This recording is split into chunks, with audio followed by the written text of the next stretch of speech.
नीतीश जी बेचैन हो चुके हैं। कोई बिहार का मुख्यमंत्री या किसी राज्य का मुख्यमंत्री कह रहा हो कि मुझे गोली मरवा दीजिए, जिसको जेड प्लस सुरक्षा हो और 16 साल से राज्य का मुख्यमंत्री हो, उनकी भाषा हो गोली मरवा दीजिए। ऐसी भाषा भारत के इतिहास में शायद कोई मुख्यमंत्री नहीं बोला होगा। ये हताशा का परिचायक है।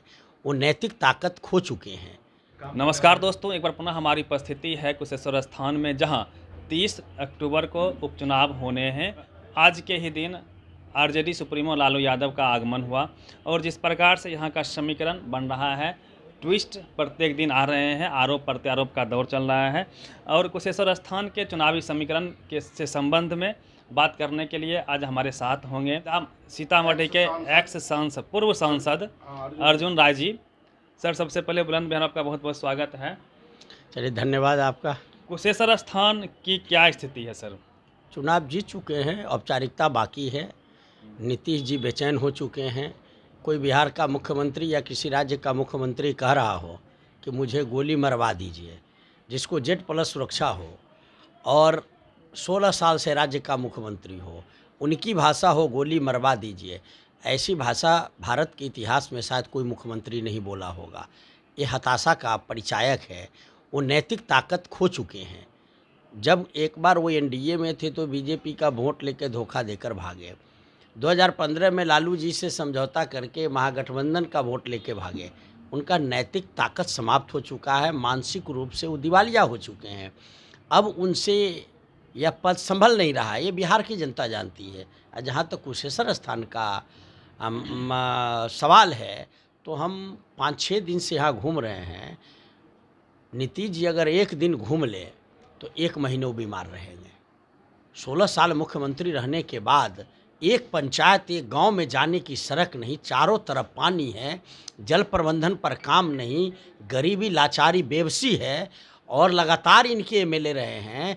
अब जनता परिवर्तन के मूड में है। चाहे किसी भी जाति का हो, किसी भी समीकरण का हो, सीधा परिवर्तन। और ये परिवर्तन यही नहीं है, तारापुर में भी है। मैं वहाँ भी गया हूँ, वहाँ भी सारे समीकरण ध्वस्त हो चुके हैं।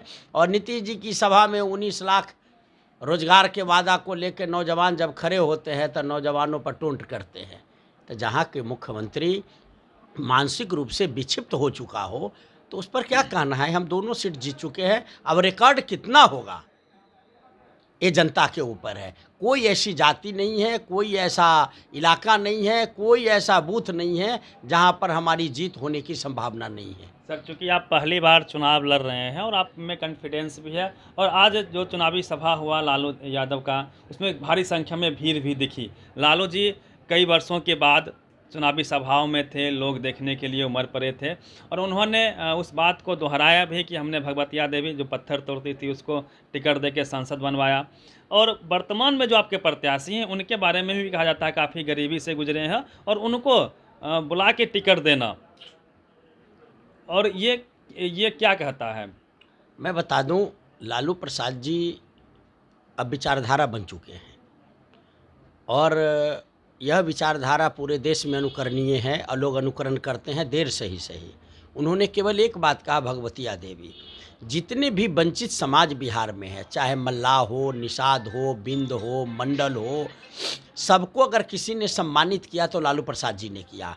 मल्लाह के बीच में राजनीति का गंध कैप्टन जयनारायण निषाद को मुजफ्फरपुर से एमपी बना करके और देश में मंत्री बनाने का काम किया। इस पार्लियामेंट में 3 सीट मुकेश सहनी को दिया, जिसकी पहचान कोई नहीं थी। 3 सीट दे करके पहचान बनाने का काम किया। और जब पहचान बन जाता है तो लोग भाग जाते हैं। तो इस पर नेता का तो कोई पकड़ होता नहीं है। लेकिन जहाँ तक जो शोषित, पीड़ित, वंचित, जो बेजुबान है, और बिहार में तो सच बात ये है, जो हजारों बरस से गुलाम रहा मानसिक और हर दृष्टिकोण से, उसको आज़ादी तो लालू प्रसाद जी ने दिया, जुबान तो लालू प्रसाद जी ने दिया। तो ये इलाका में मुसहर समाज जो है, सपना नहीं सोच सकता था कि कोई पार्टी टिकट देने वाला है। लालू प्रसाद जी की वहाँ नज़र चली गई, तेजस्वी जी की नज़र चली गई, उनको टिकट मिल गया। पूरे इलाका में हर्ष का माहौल है और एक एक समाज के लोग के मन में बैठ चुका है कि यहाँ परिवर्तन करना है। और इसीलिए सर ये हॉट सीट में से एक है। आपने ऐसे व्यक्ति को टिकट दिया जो शायद सपने में भी ना सोचता, और ये लालू जी की खूबसूरती भी रही है, विशाल हृदय के वो धनी रहे हैं। सर एक सवाल और है कि जिस प्रकार पिछले बार चुनाव में आपका मुद्दा था शिक्षा, स्वास्थ्य, रोजगार को लेके, और रोजगार की चर्चा भी आज तेजस्वी यादव जी ने भी किया, लालू जी ने भी किया। शिक्षा की बात, चूँकि मैं शिक्षा पे आना चाह रहा था कि स्कूल की स्थिति सही नहीं है, आप भी जानते हैं, सब लोग जानते हैं, पढ़ाई नहीं होती है, उसमें इंग्लिश मीडियम लागू हो, उसमें कैमरा लगे। इसका आवाज़ प्रखरता से चुनावी मुद्दा ये क्यों नहीं हो पाता है? आप लोग क्यों नहीं उठा पा रहे हैं? मैं बता रहा हूँ, अगर नीतीश जी ने किसी एक चीज़ को समाप्त किया है बिहार में तो वो शिक्षा है। कॉलेजेस समाप्त हो गए, विश्वविद्यालय समाप्त हो गए, प्राइमरी और माध्यमिक शिक्षा समाप्त हो गए। अब आप कंप्यूटर शिक्षा की बात कर रहे हैं। इन्होंने एक भी रेगुलर टीचर की बहाली की क्या 16 वर्षों में? जो कमीशन से शिक्षक बहाल होते हैं, लालू, इसीलिए क्वालिटी भी गड़बड़ हुआ है।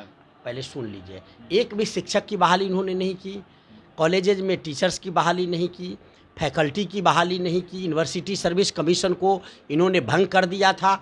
अब जा कर के 14 साल बाद यूनिवर्सिटी सर्विस कमीशन इन्होंने बनाया और पूरे शिक्षा को कोलैप्स करा दिया।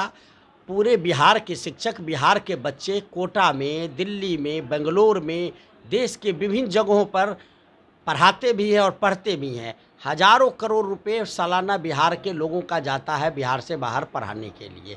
इसके लिए किस इंफ्रास्ट्रक्चर की ज़रूरत चाहिए था? इसके लिए कौन बड़ी चीज़ों की ज़रूरत थी? जब कोटा राजस्थान जैसे मरुभूमि वाले इलाके में एकेडमिक वातावरण बन सकता है, क्या बिहार में नहीं बन सकता है? ये चाणक्य की धरती है, नालंदा विश्वविद्यालय था यहाँ विक्रमशिला था, क्या क्या नहीं इस बिहार के धरती पर था। नीतीश जी ने तय किया कि बिहार से शिक्षा को बाहर कर दो, लोग पढ़ेगा ही नहीं तो विचार भी नहीं करेगा, लंबे समय तक तोड़ जोड़ करके शासन करो, अब बिहार को रसातल में डाल दो। इन्होंने रसातल में डाल दिया है और शिक्षा को समाप्त कर दिया। अगर तेजस्वी जी चीफ मिनिस्टर भी बनते हैं तो इसको सुधारते सुधारते 5 वर्षों में एक सीमा तक सुधार पाएंगे। 16 वर्षों में जिसने बिगाड़ा है उसको 5 वर्ष में ठीक करते करते, लेकिन लोगों को भरोसा है, युवा है, उनको काम करने का मादा है, एकदम जज्बा है। तो अगर लोग भरोसा करते हैं, किए भी थे, अगर भरोसा करते हैं तो निश्चित रूप से बिहार में चतुर्दिक विकास होगा। कमाई, पढ़ाई, सिंचाई, सुनवाई, कार्रवाई सब वाली सरकार बनेगी, जो हमारे नेता आदरणीय तेजस्वी जी बोलते हैं। आज जहाँ तक लालू प्रसाद का बात है कि भीड़ जुट गई, लालू प्रसाद जी के नाम पर भीड़ जुट जाती है, बिहार में नहीं बिहार से बाहर भी। और वो आ गए तो पूरे लोगों में जोश, उत्साह, बूढ़े भी जवान हो गए लालू जी की आवाज़ पर। जीत तय है और उन लोगों के चेहरे उतरे हुए हैं जो जेडीयू वाले जो थैली लेके घूम रहे हैं, बड़े बड़े मंत्री। जिस विभाग के मंत्री है पानी में डूब रहा है, पूरा विभाग लूट मची है और पानी में मिथिला डूबा हुआ है, एक कुशेश्वर स्थान डूबा हुआ है। इसी विभाग के मंत्री यहाँ के एक नीतीश जी के अति प्रिय, सबसे प्रिय, किस कारण प्रिय है अब वो जाने, और थैली लेके नाव पर घूम रहे हैं। मतलब शर्म, ये लोग, एक शर्म, लोक लाज होता है ना, ये लोग लोक लाज से ऊपर की चीज़ हैं। इन पर कुछ कहना खुद को तकलीफ देना है। यदि सर आप दोनों सीट जीत जाते हैं, क्या संभावनाएं बन सकती है?